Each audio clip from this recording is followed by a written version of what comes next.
হাত থেকে বাড়ি দিয়ে ফোনটা ফেলে দিয়ে আমাকে গ্রেফতার করে ফেলে।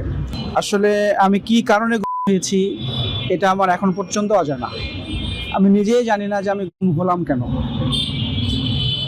মূলত 2018 সালের দিকে আমি ঢাকায় অবস্থান করি একটা প্রাইভেট ফার্মের জবের জন্য। তো ওখানে থাকাকালীন সময়ে সুন্দরবন কুরিয়ার পার্সেল অফিসের সামনে থেকে আমাকে গ্রেফতার করা হয়। মূলত আমি সুন্দরবন কুরিয়ার পার্সেল অফিসে আমার কিছু প্রয়োজনীয় মাল তোলার জন্য গিয়েছিলাম। ওখানে যখন আমি যাই তখন আমাকে ওই অফিসের কর্মকর্তা বলে আমার নামে একটু ফোন দেন, অথবা আমি ফোন দিচ্ছি, কারণ তারা তো মাল নেওয়ার সময় একটু টেস্ট করে যে আদৌ মালের মালিক আমি কিনা বা অন্য কেউ কিনা।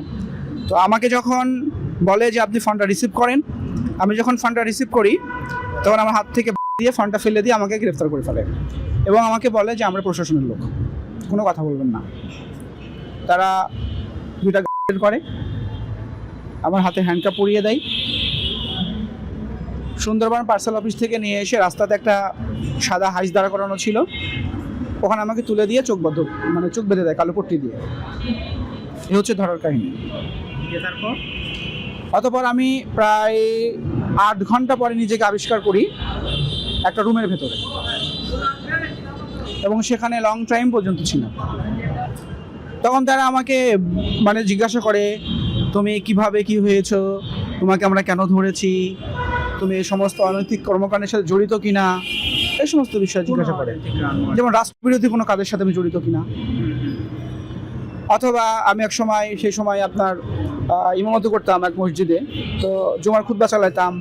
পার্শ্ববর্তী আমাদের যে গ্রাম আছে, যে গ্রামে আমরা নামাজ পড়ি, যে মসজিদে নামাজ পড়ি, এই মসজিদে নামাজ পরে মাগরিব থেকে শুরু করে এসা পর্যন্ত কোরআনের একটা শিক্ষার আসর করা হতো।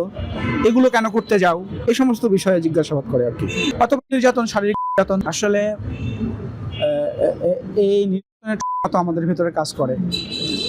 এখন বিষয় হচ্ছে নির্যাতনের এমন কোনো সেক্টর নেই, এমন কোনো ধরন নেই। কিভাবে প্রথম নির্যাতন করা শুরু হলো? প্রথম তো একটা স্টেপ রয়েছে। আমাকে প্রথমে যেটা করা হয় সেটা হচ্ছে যে চোখটা বেঁধে দেওয়া হয়, হাতে হ্যান্ডকাপ লাগানো হয়, আমার সামনে আমাকে একটা চেয়ারে বসানো হয়, তারপরে সামনে একটা চেয়ার দেওয়া হয়, অতঃপর আমার পা বেঁধে দেওয়া হয়।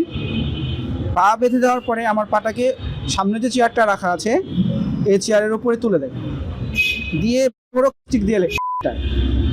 এটা হচ্ছে নির্যাতনের প্রথম স্টেপ।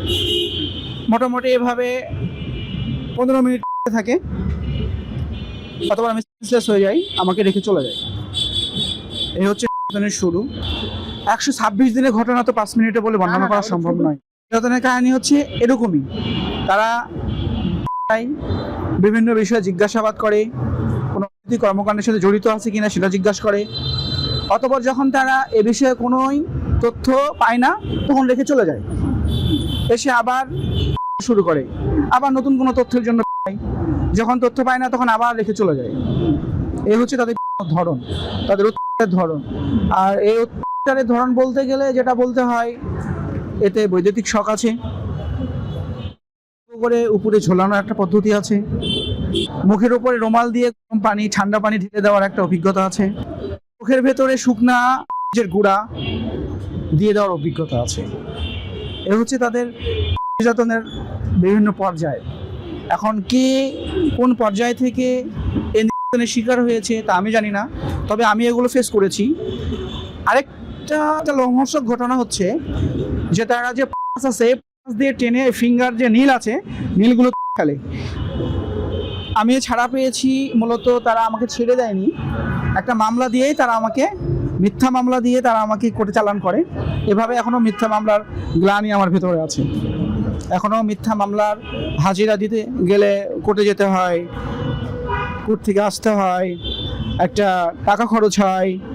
শুধু এতটুকু নয়, এরপরেও যে আমরা, বিশেষ করে আমি যে আপনার নিরাপদ স্বস্তিতে আছে এমনটা নয়।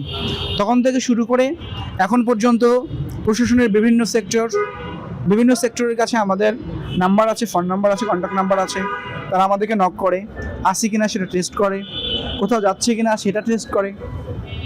যাই ধারাবাহিকতায় কখনো এটিইউ থেকে ফোন আসে, কখনো ডিজিএফআই থেকে ফোন আসে, কখনো এনএসআই থেকে ফোন আসে, কখনো সিআইডি থেকে ফোন আসে, কখনো লোকাল থানা থেকে ফোন আসে। এমনকি আমি বেরোনোর পর থেকে প্রতিদিন লোকাল থানায় হাজিরা দিতাম, প্রতিদিন গিয়ে স্বাক্ষর করে আসতাম। এখন অবশ্য আলহামদুলিল্লাহ এটা লাগে না, কিন্তু প্রশাসনিক যে গুলো সেগুলো চলমান আছে, এবং তারা অভয় দেয় যে না এখন কোনো সমস্যা হবে না, দ্যাটস আমরা শুধু আপনাদের খোঁজখবর নিচ্ছি, আমরা আপনাদের মামলার জন্য কাজ করছি, মামলাগুলো হয়তো আগামীতে খারিজ করা হবে, খারিজের আওতায় গেলে হয়তো আপনারা খালাস পাবেন, সে প্রক্রিয়ায় আমরা আপনাদের সাথে যোগাযোগটা রাখি।